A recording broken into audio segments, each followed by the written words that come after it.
limitada a quanto eu sei sobre Cristo e a quanto eu sei sobre a igreja. Muita gente sabe muita coisa sobre a igreja.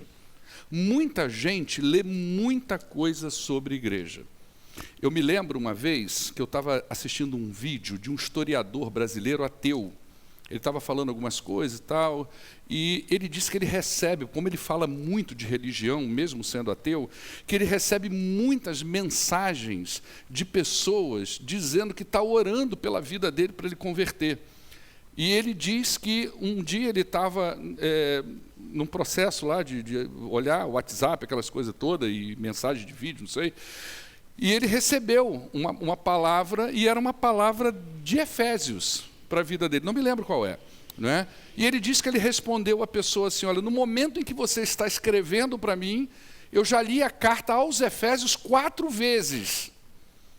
Então, muita gente sabe muita coisa sobre a igreja, muita gente lê muita coisa sobre a igreja, mas esse conhecimento, a visão que Paulo tinha de igreja, é que esse conhecimento, ele precisava ser experimentado e vivido na prática da vida das pessoas. Ou seja, não basta você apenas saber sobre o Evangelho. O Evangelho precisa fazer sentido para você. Ele precisa ser vivido por você. Ele precisa ser experimentado por você. Ele precisa ser derramado na sua mente, no seu coração e na sua vida prática. Essa era a ideia de Paulo aqui. Então, na medida em que eu tomo conhecimento do grande mistério de Deus que é a igreja, que é o próprio Evangelho também sendo revelado para nós, que envolve tudo que a gente já falou até aqui, é importante que o crente traga isso para a sua experiência da vida. É aquilo que ontem nós tivemos uma noite aqui maravilhosa com vários casais, não é? E no meu grupo eu falei, gente, acontece que é o seguinte, não basta apenas a gente parecer a rainha da Inglaterra, ser a rainha da Inglaterra, a gente tem que parecer ela também, né? Eu fiz um comparativo com uma frase, ou seja, não basta apenas você parecer que você é um crente, não basta apenas a sua vida, a sua família dizer que é crente, nós precisamos de fato ser isso na nossa vida cotidiana. Então não é à toa que Paulo vai transitar agora da exposição teológica, depois, no verso 14, para a aplicação prática da teologia na vida. Essa carta de Efésios, ela é dividida em 2 grandes blocos. O primeiro bloco é teologia, o segundo bloco é prática. Então, a partir do capítulo 4, você vai ver ele ensinando pais a se relacionar com filhos, servos a se relacionar com seus senhores, a maridos se relacionarem com as suas esposas, e por aí vai. De que forma? Aplicando esse novo nascimento à sua experiência de vida. Essa oração de Paulo aqui, que a gente acabou de ler aqui agora, nós vamos dividi-la em 3 partes para que ela fique didática para nós, tá? Eu não vou dividir isso assim, fatiadinho, mas o que vai acontecer aqui é uma divisão. A primeira parte, que vai dos versos 14 a 15, é a introdução da oração. A segunda parte, que vai dos versos 16 a 19, é o que realmente contém de pedido de oração. O que Paulo está pedindo na oração dele? E os versos 20 a 21, eles se constituem a conclusão dessa oração. Então, o verso 14 a 21, ele é dividido dessa forma.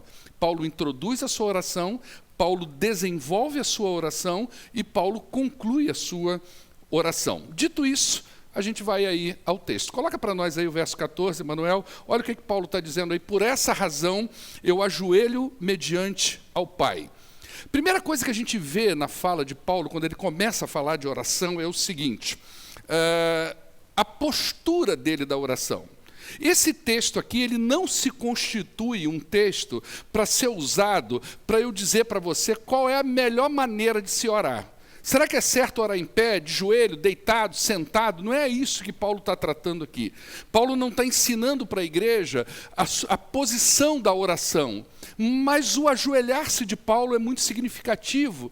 Se você pensar que não era comum para o judeu orar de joelho, se você colocar lá na internet, no YouTube, lá, Muro das Lamentações, você vai ver um monte de judeu assim em pé, ó, na frente do muro. Esse era o comportamento natural do judeu orando. Você vê lá parábolas, como a do publicano e do fariseu, contada por Jesus, que esses 2 homens saem para a oração, e na hora que eles saem para a oração, eles oram de que forma? De pé.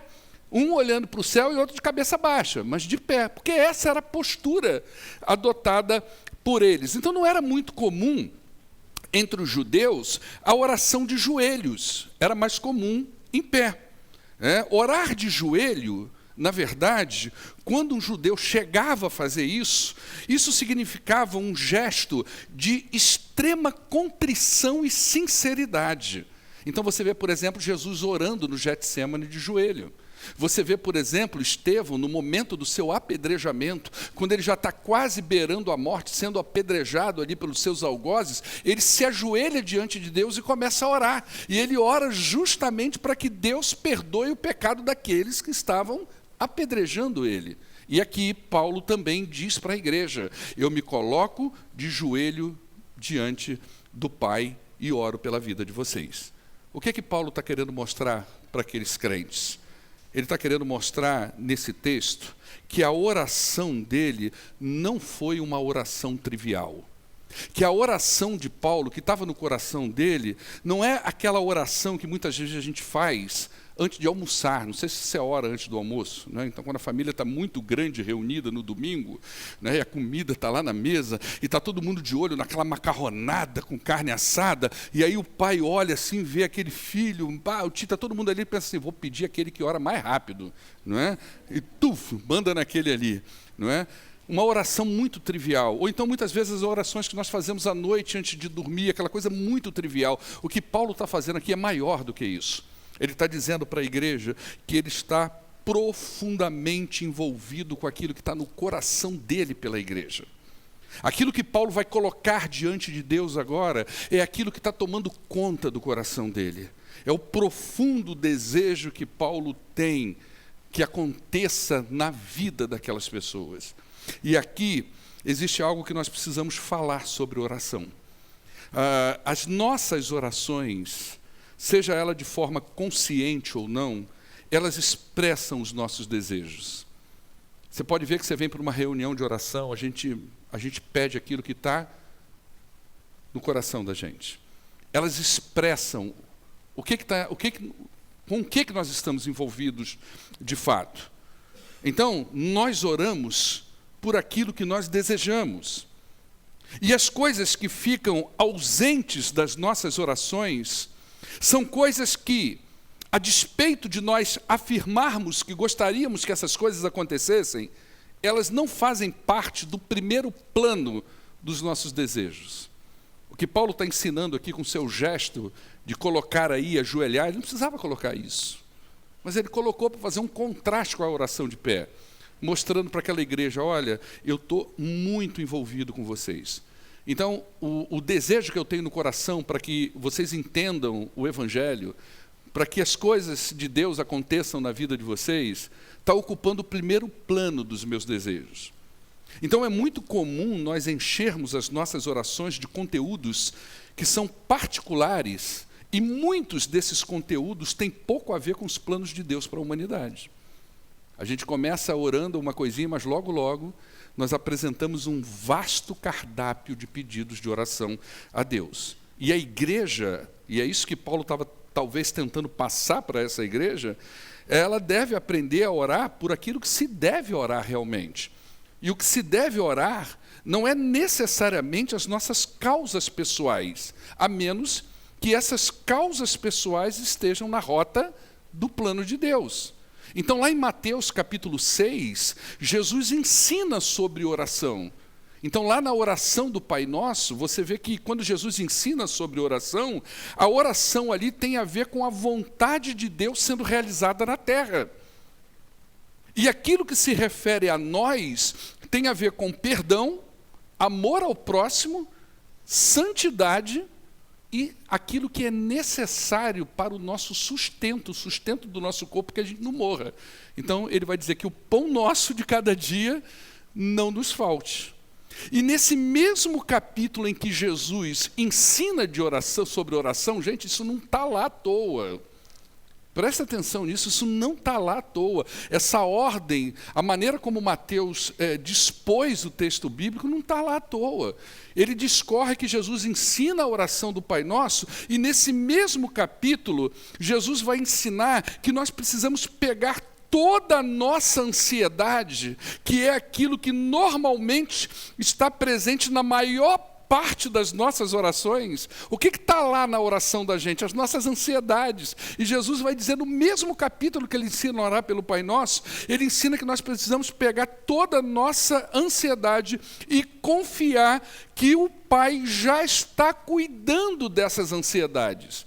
É como se Jesus estivesse dizendo assim, gente, confia em Deus e seja liberto para que você possa orar por aquilo que se deve orar.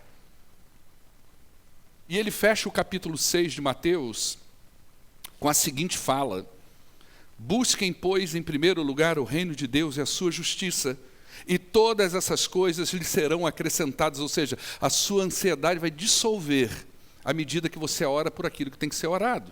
E aí no verso 34 ele diz, portanto, não se preocupem com o amanhã, pois o amanhã se preocupará consigo mesmo, basta cada dia o seu próprio mal. Está vendo como você conhece o texto? Olha o ensino sobre oração. E você pega um homem como o apóstolo Paulo, e você começa a estudar as orações dele em vários lugares da Bíblia, e você vê que pouco dele tem a ver com ele. Que o maior desejo de Paulo é que até aquilo que ele ora pela vida dele é para que esteja dentro do propósito de Deus. Eu não estou dizendo que você deva, deletar suas necessidades da sua oração. Eu estou dizendo que nós devemos orar por aquilo que está dentro da realidade bíblica. E nessa oração, Paulo nos ensina sobre o que deve ser a pauta das nossas orações. E a compreensão dessa pauta pode mudar tudo na vida da gente. Porque quando nós começamos a compreender a pauta de Deus, quando nós começamos a compreender realmente aquilo que o Espírito Santo incomoda um crente a orar, nós vamos começar a confiar mais no Senhor. E nós vamos começar a viver Mateus 6 de uma forma muito mais poderosa, confiando que Deus está cuidando das nossas ansiedades. Confiar que Deus nunca vai deixar faltar as coisas na vida da gente. Ele sempre estará... Tanto que em Mateus 6 ele diz assim, gente, vocês ficam preocupados com roupa. Por que ele diz isso, roupa e alimento? Porque essa era a busca do povo naquela época. Eles viviam para comer e se vestir, não tinha muito prazer na vida. A maior preocupação da cabeça deles era essa. Será que eu vou ter o que comer amanhã? Será que eu vou ter o que vestir daqui a um mês? Eu não tenho a loja Renner, que eu vou lá e faço um crediário de 18 vezes e saio com um saco de roupa. Não é assim. Eu não vou ali no supermercado e passo no caixa na época de Jesus e a moça lá do supermercado fala assim, quer dividir em 3 vezes? Pode dividir em 6, em 10. Né? E você, quando vai pagar a sua comida, você já comeu ela toda. Não é verdade ou não é? E você vai comprar aquilo que você, né, vai comer e vai pagar. Quando você chegar a pagar, é aquilo que você já comeu. Né? Não era assim naquela época. Então isso se constituiu uma preocupação. E Jesus vai dizer, gente, não deixa isso tomar a sua vida. Ora por aquilo que realmente precisa de oração, né, que Deus coloca no coração da gente. Então no verso 14, ele vai abrir dizendo, por essa razão, e a pergunta é, o que Paulo tem em mente? Qual é a razão? O que está movimentando essa oração de Paulo? Qual é o desejo dele? Por que ele está dizendo, por essa razão eu me ajoelho diante de vós, do Pai, por vós, né? A julgar por tudo que nós já ouvimos até aqui sobre essa carta, provavelmente o desejo de Paulo é que os propósitos de Deus se realizem na vida da igreja. Isso é muito importante para nós. O desejo de Paulo é que cada família da igreja, cada crente da igreja, compreenda o evangelho do Senhor Jesus Cristo, que compreenda o mistério da igreja. É Deus formando um novo povo, e que, em havendo essa compreensão, os crentes vivam isso e falem disso para outras pessoas. Isso quer dizer que o desejo de Deus, se a gente entende que a Bíblia é a palavra de Deus, e que Paulo, na verdade, a oração dele está expressando a vontade de Deus, que o desejo de Deus não é que a igreja seja apenas um ajuntamento de pessoas. Não é só isso. A igreja não é aquele lugar que você vem para cá porque você entende que aqui é o melhor lugar para você criar os seus filhos. Não é só isso. A igreja também não pode ser reduzida a um espaço social que eu acostumei ao longo da minha vida a pertencer e a ir, porque lá é legal, eu ouço uma palavra para o meu coração, as músicas são legais, não é? E a gente tem uns encontros bacanas, como nós tivemos ontem. A igreja é isso e muito mais do que isso. O que Paulo está querendo dizer é, os crentes precisam aprender a viver o evangelho na sua vida. Esse era o maior desejo dele. E esse é o que Deus quer para nós, que as nossas famílias, em estando aqui, e em ouvindo a palavra de Deus, e em aprendendo o Evangelho de Jesus Cristo, que elas levem isso nas suas mentes, nos seus corações, e que durante toda a semana a gente aplique isso na nossa vida diária, e fale disso para outras pessoas. Não é? E aí no verso 15 você vai ver que ele fala, né, ele dá esse ar do mistério da igreja, que é Deus unindo todo mundo numa família só. Então ele vai dizer aí, olha, eu me ajoelho diante do Pai, do qual recebe o nome toda a família nos céus e na terra. Ele queria que a igreja compreendesse isso, o que é o povo de Deus de fato, não é? A igreja onde é o lugar onde Deus é o Pai dessa nova pátria. Esse é um jogo de palavra. A palavra que Paulo vai usar aí, né, para família nos céus, no grego é pátria. E a palavra que ele vai usar para pai é o pater, ou seja, Deus é o paterno, o pater, dessa nova pátria, onde todos são chamados de irmãos. Céus e terra diz da abrangência dessa família. A igreja de Jesus, eu estava ensinando isso na minha classe hoje, ela não está reduzida a um endereço. Nós estamos aqui e muitos aqui pertencem à igreja de Cristo. Mas ela não está reduzida aqui. Quando a Bíblia fala da igreja do Senhor Jesus, ela está falando daquelas pessoas que já morreram salvas em Cristo Jesus, daqueles que estão vivos em Cristo Jesus, salvos em Cristo Jesus, e daquelas pessoas que ainda hão de ouvir o Evangelho, vão crer no Senhor Jesus e entregarão as suas vidas a eles. Essa é a grande igreja do Senhor Jesus Cristo. E Paulo, então, vai orar para que os crentes entendam que Deus está formando um novo povo, a sua família, e que esse novo povo vive em unidade com o Pai, de onde provém essa paternidade, e vive em unidade uns com os outros. Isso é muito importante que você entenda sobre o conceito de igreja. Ensinei isso na minha classe hoje também. A questão da visão que a gente tem sobre a igreja. Eu venho dizendo aqui já há algum tempo que quando o homem peca no Éden, nós temos um rompimento teológico com Deus. E temos um rompimento que é sociológico com o próximo. E eu até brinquei com vocês, quando Deus virou para Adão e disse, Adão, por que você comeu o gato aí? Por que você... Esse gato é meio misterioso, que ele saiu por lá, não adianta, ele entra por outro lugar, né? Deixa ele aí, hoje ele estava na sala, ele pulou no colo do Dorival, não foi, Dorival? Ele pulou no colo do Dorival. E quem quiser levar para casa, irmãos, pode levar, tá? Você já vai levar ele santificado. Quer levar, filho? Não? Olha lá. E não mete essa, irmão. Fica aí, gato banco. Daqui a pouco ele pula aqui e vai dar ruim. Então, veja bem.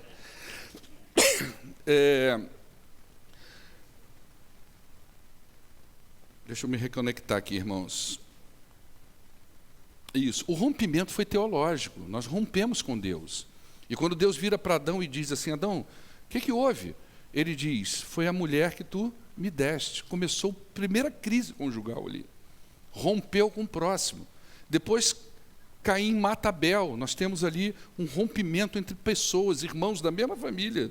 Depois você começa a ver pessoas brigando umas com as outras. E lá no capítulo 15, se eu não me engano, 14 de Gênesis, você tem a primeira grande guerra mundial.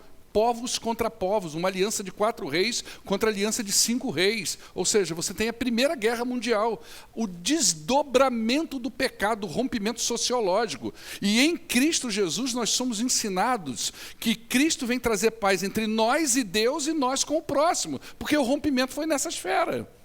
Então não é só a minha paz com Deus, não é só eu ir para casa e dizer, olha, eu estou bem com Deus, eu amo o próximo, eu pago minhas contas em dia, e está tudo certo, eu gosto de Deus, eu faço uma oração ou outra, eu ensino meus filhos o caminho que eles têm que andar, mas não é só isso. A Bíblia diz que além de eu estabelecer essa aliança novamente com Deus, eu preciso estabelecer isso com o meu próximo, porque quando eu estabeleço com ele, eu sou inserido na família dele. Então, ele é o pai, e nós somos os filhos, os irmãos. Então, a minha relação com Deus vai refletir naturalmente na minha relação com o próximo, e vice-versa. Então, se eu não consigo viver dentro dessa arca fedorenta que é a igreja, mas é melhor estar dentro dela do que lá fora, que é o dilúvio, amém ou não, irmãos? A arca não era nada cheirosa, mas ninguém queria ficar do lado de fora. Se eu não consigo viver dentro desse lugar e estabelecer relacionamento com o povo de Deus, com todos os defeitos que ele tem, isso pode ser um sinal muito forte para a minha vida de que a minha relação com Deus não está tão alinhada como eu penso que está, porque uma coisa reflete na outra.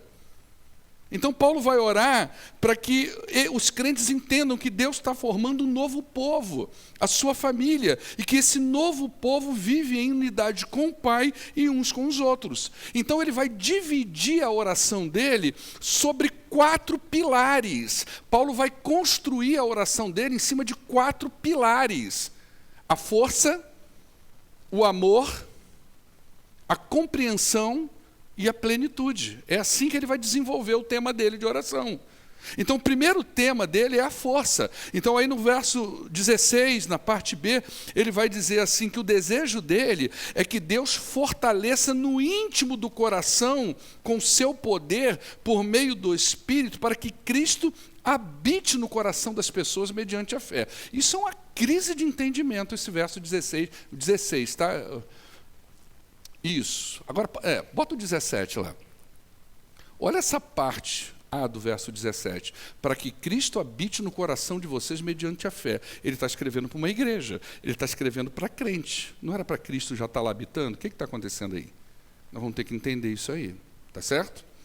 Então aqui, apesar de serem 2 pedidos de oração, eles podem ser sintetizados num só. São palavras diferentes, que podem ser condensadas na mesma ideia. O que Paulo está pedindo a Deus aqui? Que a igreja seja revigorada pelo Espírito Santo. Ele está orando para que Deus trabalhe no interior de cada crente, levando cada pessoa da igreja a compreender que eles agora não estão mais alheios nem a Deus e nem uns aos outros.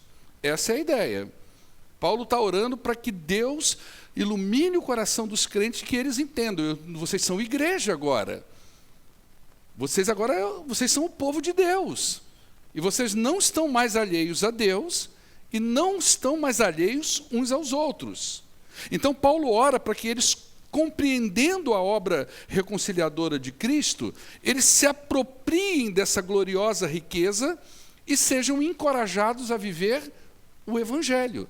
E a base do Evangelho, gente, presta atenção nisso, a base do Evangelho é o meu relacionamento com Deus e o meu relacionamento com o próximo. Essa é a base do Evangelho.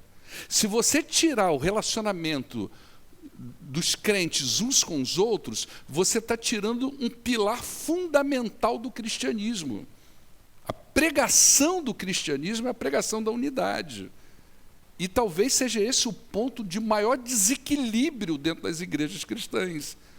A ideia de nós conseguirmos conviver na unidade de Cristo, não é? É por isso que eu digo aqui muito para a liderança da igreja, enquanto mais de você colocar nas decisões que precisam ser tomadas para a igreja, não é? Mais confuso vai ficar esse lugar, porque a gente não tem que colocar da gente, a gente tem que colocar de Jesus, não é? Então presta atenção numa coisa, amado. Paulo está orando para que as verdades do Evangelho saiam da nossa mente e entrem no nosso coração. Paulo não está pedindo que Deus abra a nossa mente, porque ele já fez isso quando nós recebemos o Evangelho. A oração agora é outra. Ele ora para que aquilo que nós entendemos com a mente seja entendido com o coração. Paulo está orando para que você e eu possamos experimentar o Evangelho na vida da gente. Não é para você crer, é para experimentar. É isso que ele está orando agora. Ele está escrevendo para uma igreja. E ele não está orando para que as pessoas creiam no Evangelho. Ele está orando para que as pessoas vivam o Evangelho, para que elas experimentem o Evangelho na prática da sua vida. E ele ora para que, pedindo esse fortalecimento espiritual, para que Cristo habite nos seus corações mediante a fé. Olha que crise que dá isso aqui. Não é? Porque aí você começa a pensar, o que ele está pedindo realmente? Ele está pedindo para as pessoas converter de novo? Cristo não está lá no coração dessas pessoas?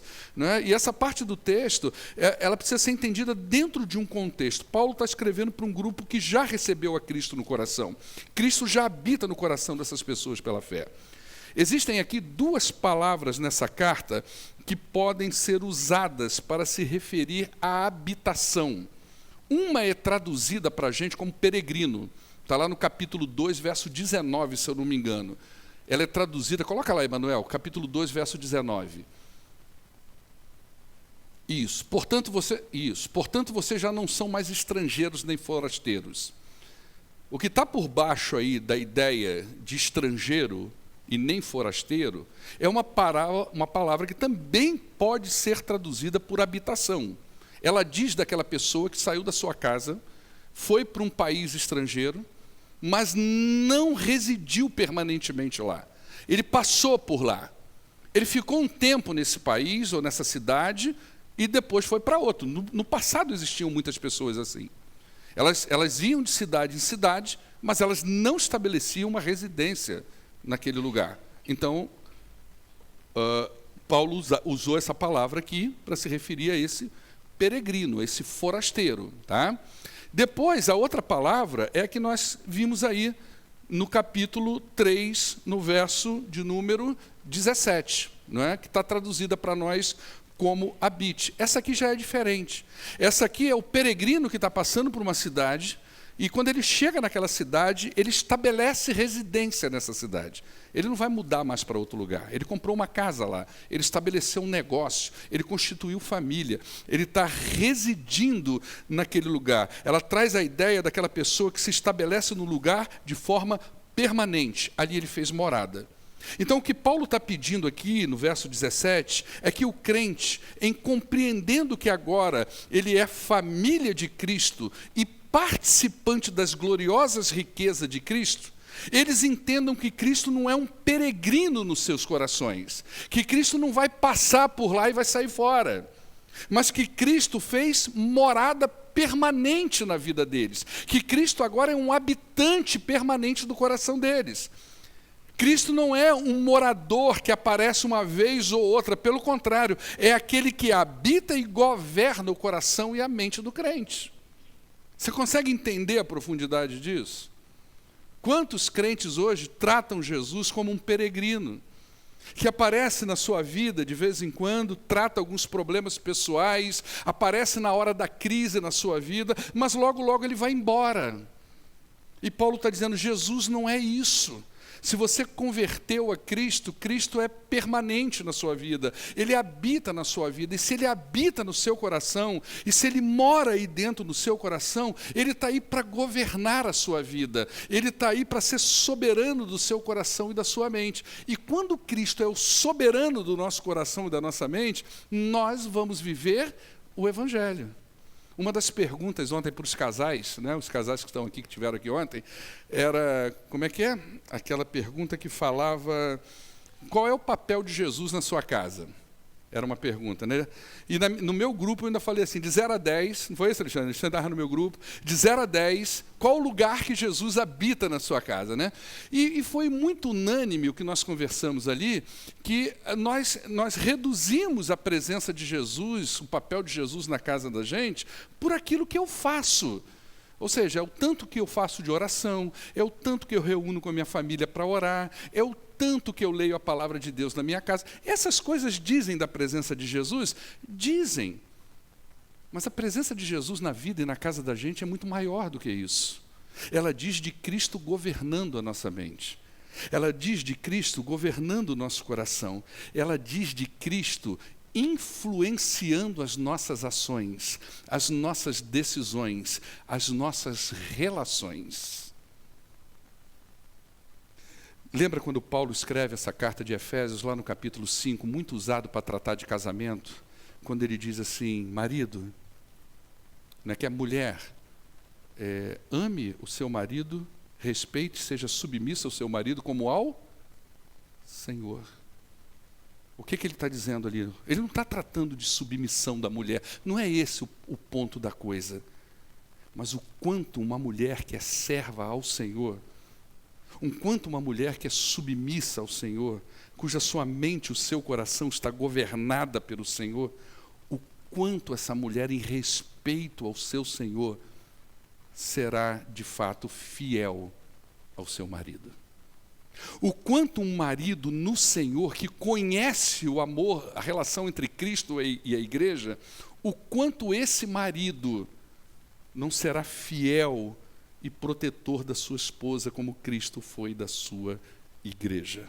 Entende o ponto da coisa? É muito forte. Então o que Paulo está dizendo aqui é o seguinte, gente, não é só ouvir o Evangelho, você precisa entender que o dia que você aceitou a Cristo, o dia que você entregou a sua vida, Cristo passou a fazer morada em você. E Ele não é um morador peregrino. Ele não é aquele que vem e aquece o seu coração numa noite e vai embora. Ele não é aquele que chega no momento do choro da sua vida e cura a sua alma e vai embora. Ele não é aquele que aparece no dia da fome, da escassez e resolve o seu problema e vai embora. Ele é aquele que está aí habitando permanentemente. E se Ele é Senhor da sua vida, Ele vai controlar a sua mente e o seu coração. E aí a base das suas decisões agora será em Cristo Jesus. Esse é o primeiro pedido de Paulo. Que eles sejam fortalecidos em seu interior e que vivam debaixo da soberania de Cristo, aquele que fez morada no coração deles. O outro pilar da oração de Paulo tem a ver com o amor entre os crentes. Então ele vai dizer o seguinte: e oro também para que vocês, arraigados e alicerçados em amor, possam juntamente com todos os santos, que é só assim que você vai experimentar isso que ele vai falar, vocês possam compreender a largura, o comprimento, a altura, a profundidade, conhecer o amor de Cristo que excede todo conhecimento. A primeira parte da oração de Paulo, ele pede por fortalecimento espiritual e pela habitação de Cristo em nós. Agora, é natural que ele ore pedindo que os crentes compreendam que a virtude mais importante desse povo chamado igreja chama amor. A gente tem que lutar por isso, irmãos. A gente tem que brigar por isso. A gente tem que brigar para que a igreja seja unida, para que o povo de Deus seja um só. A gente tem que brigar aqui dentro da gente para a gente superar todas as diferenças, todo o isolamento e sejamos um povo só. Por isso que ontem no encontro de casais aqui a gente fez aquela mistureba toda. Por isso que ontem a gente dedicou a maior parte em cultivo de vínculos e relacionamentos, porque o povo de Deus precisa aprender a ser um só, não é? Então observe que ele usa duas palavras aqui importantes para falar de amor. Ele pede que os crentes estejam arraigados, isso vem da botânica, é a ideia de raiz, estejam arraigados, e eles estejam também edificados, ou seja, fundamentados, alicerçados, que é uma palavra que vem agora da engenharia. Então é fundamento e raiz em amor. A ideia aqui é de uma árvore que está bem arraigada, de uma casa que está bem edificada e bem fundamentada, e o solo onde criou-se raiz, o solo onde fez a fundação, é o solo do amor que recebe e mantém as nossas relações como povo de Deus. Então a relação entre os crentes deveria ser tanto radical quanto fundamental nesse solo que é o amor. E é justamente quando a igreja vive o seu amor na base, na raiz, que ela tem condições de experimentar o amor de Cristo em toda a sua dimensão. Por isso que ele vai dizer aí, para que vocês possam com todos os santos compreender a largura, o comprimento, a altura e a profundidade e conhecer o amor de Cristo que excede todo o entendimento. Sabe o que é que Paulo está dizendo para nós, gente? Que quando nós nos unimos em amor, quando uma igreja vive o Evangelho, quando ela vive a base do cristianismo, ela vai experimentar nela toda a dimensão do amor de Cristo por essa igreja. Isso é incrível. E às vezes a gente fica se perguntando, gente, o que a gente precisa fazer para avivar? A gente precisa se amar. O que a gente precisa fazer para que a igreja cresça, exploda nessa cidade? A gente precisa se amar. A gente precisa romper as barreiras da divisão. A gente precisa viver o Evangelho na base, estar arraigados e fundamentados no amor. Aí nós vamos experimentar o amor de Cristo em todas as suas dimensões sobre a vida da igreja. Então, aqui há algo importante para a igreja de Cristo. A nossa unidade é um veículo que nos leva a dimensões mais elevadas em nosso relacionamento com Cristo.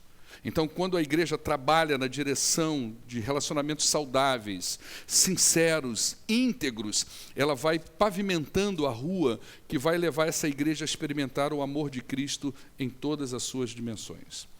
Então, veja bem, queridos, com toda a limitação que nós temos como pecadores, os crentes foram chamados em Cristo para viverem nesse plano de relacionamento, com todo o pecado que a gente ainda tem na vida da gente.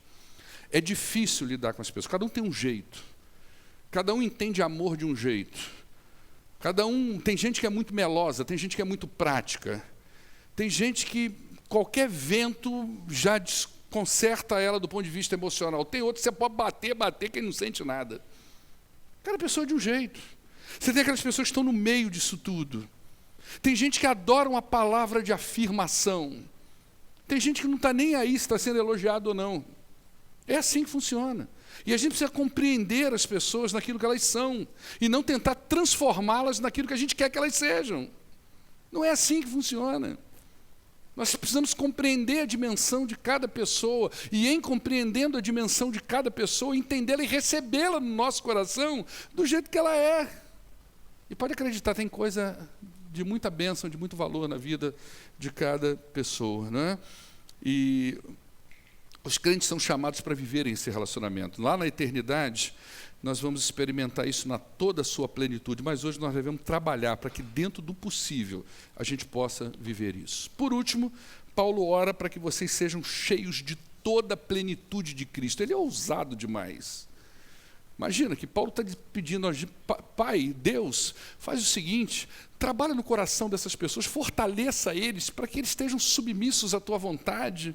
Trabalha no coração deles para que Cristo habite, seja o soberano. Depois ele diz, Pai, não só isso, eu peço por eles, no sentido de que eles estejam fundamentados e arraigados em amor, para que eles possam experimentar todo o amor de Cristo em todas as suas dimensões. E agora, por último, ele vai dizer assim, eu oro também por mais uma coisa, Pai, que a plenitude do Senhor esteja na vida deles. Isso é poderoso demais, tá, gente? Então, primeiro ele ora para que sejamos fortalecidos no nosso interior.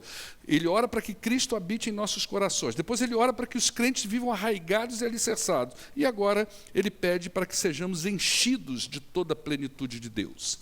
Essa fala de Paulo aqui, ela pode dizer de duas coisas. Ser cheio da plenitude de Deus pode significar receber todas as riquezas da graça de Deus. Então Paulo estaria orando assim, Pai, tudo aquilo que o Senhor fez na vida deles em Cristo Jesus, toda a obra de Cristo na cruz, que isso encha a vida deles, que eles recebam essa graça no coração e sejam cheios do Senhor. Isso é uma face da moeda. A outra face pode significar o seguinte, é que nós devemos trabalhar para alcançar a plenitude que enche o próprio Deus. Nossa, isso é ousado demais. É como se Paulo tivesse falado, gente, vocês têm que trabalhar na vida de vocês, vocês têm que orar, vocês têm que viver em amor, vocês têm que ler a palavra de Deus, vocês precisam se santificar para que vocês sejam o que Deus é. A plenitude que enche Deus, encha vocês. É estranho isso, é ousado isso, mas é isso que diz lá em Mateus capítulo 5, verso 48. É uma coisa parecida. Coloca para nós aí, Emanuel. Portanto, sejam o quê? Perfeito. Como o perfeito é o Pai de vocês. Olha aí. Você vai encontrar Pedro dizendo assim, sede santos como Deus é santo. Então Paulo está orando, se essa última tese for adotada, e é a que eu prefiro, né? Paulo está orando para que em nós haja um crescimento da plenitude de Cristo. O que Cristo é, nós devemos ser iguais. Aquilo que em nossa humanidade é capaz de se parecer com Cristo, nós devemos parecer. E é aqui que nós podemos dizer para alguém o que Paulo disse em 1 Coríntios 11:1, sede meus imitadores, como eu sou de Cristo Jesus. Em suma, Paulo está orando para que o Evangelho, que convoca o povo de Deus a se reunir, não fique só nas palavras, mas seja uma experiência na vida de cada pessoa que foi chamada em Cristo para ser igreja. Presta atenção que agora a gente vai concluir. Nós ouvimos essas coisas que eu acabei de falar e você pode estar pensando assim, pastor, isso está fora da minha realidade. E da minha também, tá, irmãos? Você ouviu isso tudo aqui, né? Você fala, nossa, pastor, isso aí não tem nada a ver comigo. É difícil. Você pode até falar assim, pastor, tem uma igreja que é assim? Não é? De fato, nós temos dificuldade para isso. Você pode pensar, pastor, eu não consigo ser assim, eu não consigo atingir esse nível de fé, de vida cristã, e até dar desânimo no seu coração, né? E você sair daqui achando que você é a pessoa mais pecadora do mundo, porque você não consegue, essa oração parece que não foi feita para você. De fato, nós não somos capazes de ser essa igreja que Deus espera que nós sejamos. E é por isso que Paulo conclui a sua oração com uma informação importantíssima para nós. Coloca lá, Emanuel, o verso 20. Olha como é que ele conclui. Ele já sabe que você vai pensar o que você está pensando. Ele já sabe que eu pensaria o que eu estou pensando. Então ele conclui assim: aquele que é capaz de fazer infinitamente mais do que tudo que pedimos ou pensamos, de acordo com o seu poder que atua em nós, a ele seja a glória na igreja e em Cristo Jesus por todas as gerações e para todos sempre. Amém. É Deus quem opera na igreja para que ela responda aos planos dele. Entende isso? É Deus que opera nos nossos corações para que a nossa resposta ao Evangelho seja uma resposta bíblica. Então, a igreja precisa orar por essas coisas, a igreja precisa clamar ao Senhor como Paulo clamou, e a igreja precisa pedir que Deus, através do seu Espírito, trabalhe no coração da gente, sem resistência, sem o eu acho, sem o que eu penso, mas aquilo que Deus opera no coração da igreja. Paulo orou para que nós fôssemos fortalecidos no interior pelo Espírito. Agora ele diz que esse poder atua em nós. Olha só que coisa. Ele está dizendo que existe um poder que atua na vida da igreja, na vida do crente. E nós precisamos orar pela coisa certa. Não é sobre nós, é sobre Ele. É sobre os planos dEle para a humanidade através da igreja. Então a igreja precisa aprender a orar para que o Espírito de Deus atue no coração de cada crente, para a realização da obra dele, para que a igreja seja igreja. A igreja se torna poderosa quando ela está no lugar certo, do jeito certo e fazendo a coisa certa. Então essa deve ser a nossa oração como igreja. Pedir a Deus que fortaleça o nosso coração, que esse poder atue verdadeiramente em nós, nos quebrando, nos colocando de joelhos, e que em lugar da gente ficar orando o tempo todo e vindo para cá, passar semanas e semanas de oração, orando pelos nossos pedidos, pelas pessoas que nós amamos, não é que você tenha que tirar isso, mas tem que haver um lugar amplo, espaçoso e significativo pela oração certa. E a oração certa é que Deus avive com poder a sua igreja, para que ela seja igreja. E que se cumpra na nossa vida aquilo que Jesus falou em Mateus capítulo 6. Olha, busquem em primeiro lugar o reino de Deus. O que é isso? É a igreja tentando ser igreja. É a igreja dizendo para Deus: Pai, eu não quero só que o Senhor cure uma doença na minha vida. Eu não quero só que o Senhor resolva um problema financeiro. Eu não quero só que o Senhor converta um parente amado. Eu quero que o Senhor habite no meu coração com poder e glória para que eu seja igreja. Porque a tua palavra diz para mim que se eu orar por essas coisas, se eu buscar essas coisas, essas outras coisas que eu tanto valorizo e que se constitui o tutano da minha oração, não é? E que é um peso de ansiedade para a minha vida, a tua palavra está dizendo que essas coisas vão se dissolver naturalmente. Porque Deus, o maior interesse dele é que as pessoas sejam salvas. E quem fala disso é a igreja. Então a igreja precisa ser igreja. Talvez devamos dar um tempo em nossas orações tão voltadas para nós e orarmos para que estejamos dentro dos planos de Deus. Observe que agora Paulo fecha o capítulo 3. E em fechando o capítulo 3, ele não vai orar mais por essas coisas. Ele não vai falar mais tão diretamente da obra de Cristo. Olha como ele abre o capítulo 4. Ele vai dizer: como prisioneiro no Senhor, eu rogo-lhes que vocês vivam de maneira digna da vocação que vocês receberam. Que coisa poderosa. É Paulo dizendo: igreja, viva como igreja e seja uma igreja. Amém? Vamos adorar o nosso Deus? Vamos ficar de pé.